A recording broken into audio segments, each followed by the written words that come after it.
অবশেষে সব জল্পনা কল্পনার অবসান ঘটিয়ে বড় পর্দায় নিয়মিত হতে যাচ্ছেন শাবনূর। মুস্তাফিজুর রহমান মানিকের রোমান্টিক ধাঁচের ছবি কতদিন দেখি না তোমায়ের কাহিনী মনে ধরেছে এই নায়িকার, আর তাই রাজি হয়ে গেলেন সিনেমাটিতে কাজ করার জন্য।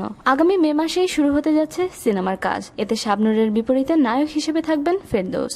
বহুদিন পরে একটি সিনেমায় চুক্তিবদ্ধ হতে পেরে শাবনূর নিজেও খুব খুশি। এভাবে ধীরে ধীরে আবারও বড় পর্দায় নিয়মিত হতে যাচ্ছেন তিনি, কারণ অভিনয় দিয়েই তার পরিচিতি, আর তাই নিজেকে অভিনয়ের জন্য সবসময় তিনি প্রস্তুত রাখতে চান। দর্শকদের মানসম্মত বিনোদন উপহার দিতে নিজের সর্বোচ্চ চেষ্টা চালাবেন বলে জানান এই গুণী নায়িকা। উল্লেখ্য, শাবনূর বেশ কিছু বছর ধরেই ঘন ঘন অস্ট্রেলিয়ায় সময় কাটানোর কারণে অনেকটা অনিয়মিত রয়েছেন সিনেমায়। তার সর্বশেষ মুক্তিপ্রাপ্ত ছবি কিছু আশা কিছু ভালোবাসা। এছাড়া গত বছর পাগল মানুষ চলচ্চিত্রের কিছু অসমাপ্ত কাজ করতে বিএফডিসিতে এসেছিলেন শাবনূর। এর বাইরে বেশিরভাগ সময়েই তিনি সংসার ও স্বামী সন্তান নিয়ে কাটাচ্ছেন। আশা করা হচ্ছে শাবনূরের আগমন এদেশের সিনেমার জন্য পজিটিভ কিছুই নিয়ে আসবে। প্রিয় দর্শক, আমাদের সবার প্রিয় নায়িকা শাবনূর আবারও বড় পর্দায় ফিরছেন জেনে আপনার কেমন লাগছে তা শেয়ার করুন আমাদের সাথে। মনে রাখবেন, আপনার এই ভালো লাগা মন্দ লাগাগুলোই তারকাদের কাছে সব থেকে বেশি মূল্য রাখে। শোবিজের আরো নিত্য নতুন খবর জানতে আমাদের সাবস্ক্রাইব করুন, লাইক দিন এবং কমেন্ট করতে ভুলবেন না।